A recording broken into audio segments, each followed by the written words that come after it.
Hello, welcome to Trading Success with Cam Buchanan. Wow, volatility is back. How was the European market last week? We have seen flatline, range-bound garbage for months. And since the Donald Trump assassination, we've got earnings season coming out, or assassination attempt, I should say. It has been absolutely crazy. Like we've seen PVI larger than we've ever seen PVI before in the European Open session on the NASDAQ. We've had the greatest PVI ever. And we're not even near the elections yet. You know, we're building up to it, but we haven't even got there yet. So you guys just got to be prepared and be ready, right, to take advantage of this volatility that's coming out. So let's have a look at what's happening this week because there's lots of news coming out. So let's look at the news. First of all, earnings season is back in town. So I'm going to share my screen. All right, so let's have a look at earnings. So this is Tuesday in the US, right? So that'll be tomorrow morning after hours. We've got Tesla coming out at 5:30 New York time, which should be 6:30 Queensland time. So it'll be half an hour after. So we've got Tesla earnings coming out. Google are coming out at the end of the market. They haven't announced what time, but it'll be around maybe after market or just as the market is closing. But Google earnings are coming out. That'll be very interesting to see, particularly with what's happening in the AI space. Obviously, ChatGPT is becoming a bit of a threat to Google search engines and the future of what that's going to be like in terms of getting information. You know, what ChatGPT are doing is pretty exciting. So the next year or so, that could affect Google. So we'll see what happens. I know they're trying to ramp up their Gemini project, which is their ChatGPT similar project. So that'll be an interesting one to watch out for. So watch out for those earnings to see if they can shake the market up. What else in terms of news is there? If we just have a quick look at Forex Factory calendar, we do have FOMC coming out, I think, next week. So this week we've mainly got manufacturing. So European manufacturing, Wednesday, Europe manufacturing, so France, Germany. And then we've got on Thursday night, we've got GDP and typical unemployment claims as well. So Thursday night, GDP. And then on Friday night, we got core PCE leading into the FOMC next week. I believe FOMC is next week. I'll just have a look. Yes, FOMC is 1st of August, Thursday morning. All right, so 1st of August will be FOMC. So that's something to look forward to next week. We'll talk more about that and we'll talk about what's going on there. But let's look at the charts and let's do some analysis to see where we can pinpoint some awesome opportunity and where this market may be going.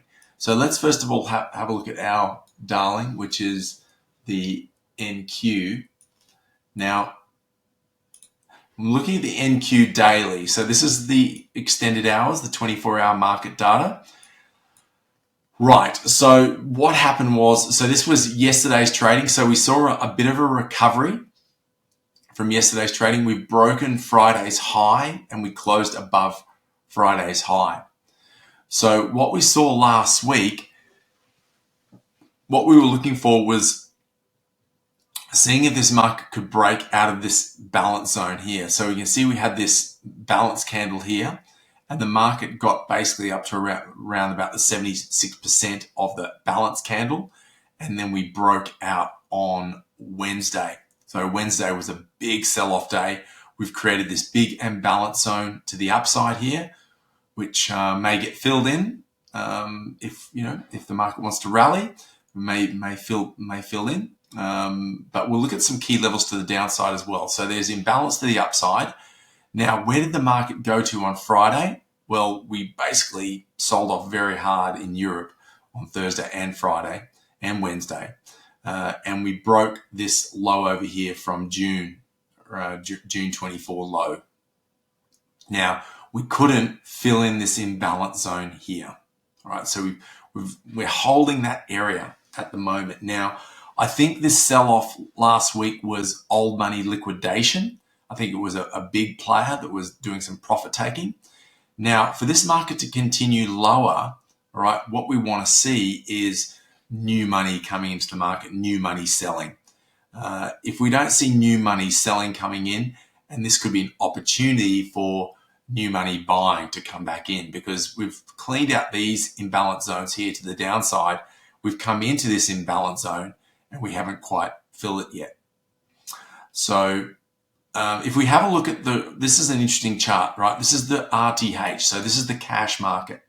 So you can see on the cash market, there's still this big gap down here. The market has not filled right down there.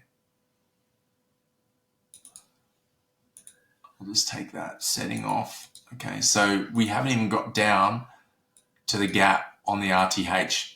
I think we might have dipped the toe in. No, we didn't. We didn't dip the toe in last night. So that is a key area to see if this market's going to get filled out, right? This gap, because markets love filling their gaps. So watch out for that level. If this gap can't get filled, then we're likely going to be continuing to the upside. Now, if we look at this chart here, if we just do some swing analysis, we look here, the market has been in a bullish trend, right? Where the trend is up on the MDI. You can see the stair stepping is up, and we're making higher highs, higher lows. So we're clearly in a bullish move to the upside. Now, last week, what did the market do? It actually came down here, and we've basically made a new lower low. Now, it hasn't registered on the swing analyzer yet, but we are in an expanding range. So if this market, an expanding range is when we go from a higher high to a lower low, right? So we didn't make a higher, did we swing up? Yeah, we did. We swung up yesterday, okay? So we're potentially going into a range, like we're in an expanding range, but we could be going into a contracting range, and then from the contracting range, then we could be going down and we could fill out these fibs down through here. You can see these are the expansion fibs, which is below the gap. So if we see any downwards pressure, some new money selling, some momentum selling coming into the market, we break these lows, we fill this gap, we could be testing back around 19,400, 19,200 area. Okay, so that's what to look out for on the NASDAQ. So we want to see how these gaps hold up. Let's have a look at the ES. ES is probably going to be showing us some similar action. So ES, you can see this was our imbalance zone from last week. You can see the market tested the high, right? Remember, our balance rules are, if we want to see the market break out and we look for continuation. If we don't get continuation, very high probability the market's going to test the lower side. And that's what we did. We tested the lower side. We actually broke out on Thursday, and then we went back into this old imbalance zone area down through here. So we filled out this old imbalance. These two imbalance zones have been filled out. But once again, if we look at the RTH data, we've got a very big gap down here the market hasn't been able to fill on the RTH data. So that's a pretty important level. We've got gap also to the high side here, but that's a really important level here that market could fill out. And once again, those gaps come all the way back from June, the June 12th, June 12th to June 14. So that's a month and a half ago, that gap pretty much. So yeah, so ES is doing very, very similar. It hasn't sold off. Tech index has been a little bit more sold off than the ES, because the ES probably have a little bit more in terms of industrial type stocks and banking stocks, other utility stocks, energy stocks. So not purely tech focused. The tech sector has been probably hit a little bit harder recently. So that ES is holding up a little bit better than NASDAQ at the moment. We haven't seen as much volatility on the ES as we have on the NASDAQ. But once again, if this market wants to sell off and continue down, we're going to see that gap to be filled. But if we've got new money buying coming in, we're likely going to see a rally to the high side and probably this area filled. So this market, if we look at it in terms of trend analysis, the market is going into a contracting range. So we've made our higher high. We've made higher highs here, and then we've actually made a new higher low. All right. So we're actually still bullish here. All right, because we're making higher highs and higher lows. We want to see this for this to be in a contracting range. We want to see the market swing back down, and if it creates a lower high. So if you go from a higher low to a lower high, then we're in a contracting range. Okay, but we need to see the market swing down. So for this market to swing down, we need to see a lower close on the daily. All right, so we need to get below 5572.50. So watch those daily charts to see how those bigger trends are playing out. If we look at the 60-minute chart, we can see the 60-minute chart is looking fairly bullish now. We've converted the trend up and we're in a bullish move here. So we're making higher highs and higher lows at the moment on the 60-minute time frame. The 4-hour time frame, we have been in a down or a bearish move and the downtrend, but you can see we've gone from a lower low to a higher high, or very close to making we've gone from a lower low to a lower high. So we're still in this bearish move. Yeah, we didn't swing back up here. Sorry, I thought we might have swung back up there, but we didn't. So we're still in a bearish move. So let's see if the market comes down. You want to watch when the market, if it does see any selling pressure, watch that 76 fib on that 4-hour chart and also the 50 as well. If we see any selling pressure, they're your two most important fibs to look at if the market's going into a range at all. But at the moment, we are still bearish on the 4-hour chart as well on the ES. So yeah, the bigger time frames are looking bearish. The larger time frame or the smaller time frames like your 30s and 60s have been fairly bullish. We saw a very strong rally yesterday in the European market, which I think caught a few people off guard when expecting such a bullish move. All right, let's have a look at Bitcoin. Bitcoin has been crazy since that Trump assassination attempt. You can see we've gone back up to this upper trend line here. We've actually broken out of it and we're just rotating around that trend line. This is looking pretty bullish. You can see we've got this has changed trend and also the market is swinging back up. So we've got a bullish trend occurring, and obviously the trend indicator is pointing up as well. So Bitcoin is trying to rally up. We'll see if it can hold these highs. You can see it's got up to this trend line numerous times and it's faked out. It's looked like numerous times, looks like it's going to break out, but it can't. This time is maybe a little bit different because if we look here, the market has swung down. I'll get rid of that. The market, if we do some lines here, you can see the market has swung down once, twice, and now it's swung down a third time. So it's had 3 down swings and now we've swung back up. But you can see last time we swung back up after the second swing down, we got stuck here. But this could be a little bit more bullish. You can see we've created this imbalance zone here. There's got quite a lot of imbalance. So if this imbalance is the start of a bigger trend, we could see this break out and go back up and test 70,000, then maybe break out and get back up to 75. Those prior highs. Oil. Let's have a look at oil. Oil is slightly bearish on the daily chart. You can see here the trend is still holding up, but we are actually trying to, you can see how many steps we've had down. We've had our 3 steps down here on the daily chart.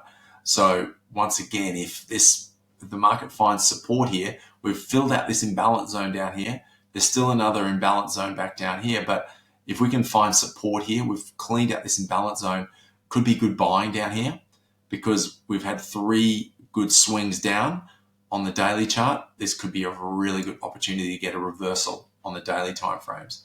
If we look at the 4-hour time frame, you can see here we're holding down at this buy liquidity zone here. That's an interesting level to look at. I'll just bring this over to see where we're at.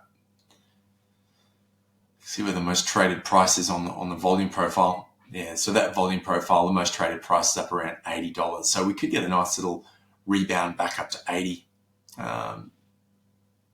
So we'll see how that plays out. And gold. Gold, I haven't really been watching gold too much. Gold had that big rally, and we did mention the market would go up and try and test 2,500 or at least 2,480. We did test that last week, but we failed at that point. So it looks like we've triple topped here, and we've just found some short-term resistance. So this market is still trending to the high side. It's still swinging up as well. So we've basically gone from let's have a look at the swing analysis. We've gone from a lower low to a higher high. So we are in an expanding range on this market. We look at what fib are we holding support at. Yeah, you can see we're holding stuck at the 50 there at 2396. So yeah, sometimes the markets can find a comfortable place around the 50%. I think, we'll probably see this fire up a lot when the FOMC comes out at the start of August. So probably see another rally in gold once that comes out, particularly if we get an interest rate cut. Probably see gold may continue its upside push, particularly because interest rates, coming down, maybe money coming out of bonds and maybe going into gold, and also money could be going into equities again as well. So we could really see the start of a really strong bullish push in the equities market again, another rally in the equities market after this little correction we've had the last week or so. Anyway, guys, that concludes that. That concludes the analysis. Hope you enjoyed that rundown. But we've got some great news announcements coming out. So next week, we'll give you an update on what the earnings are doing. There'll be some big players announcing next week. So we'll have a rundown of who those are. But just remember, tomorrow morning, Tuesday morning, if you're trading the US close, just watch out. The market could be a little bit volatile with Google announcement, and also Tesla as well could have an effect on the markets we trade, NASDAQ and the ES. All right. Thanks, guys. Have a great week in the market. Stay safe, and just watch out for that volatility. Okay. If you're not used to it, just be careful with your risk and risk profiling, maybe scaling back down to those micro contracts if you're running a small account size. So just be very careful of that. Thanks, everyone. Bye for now.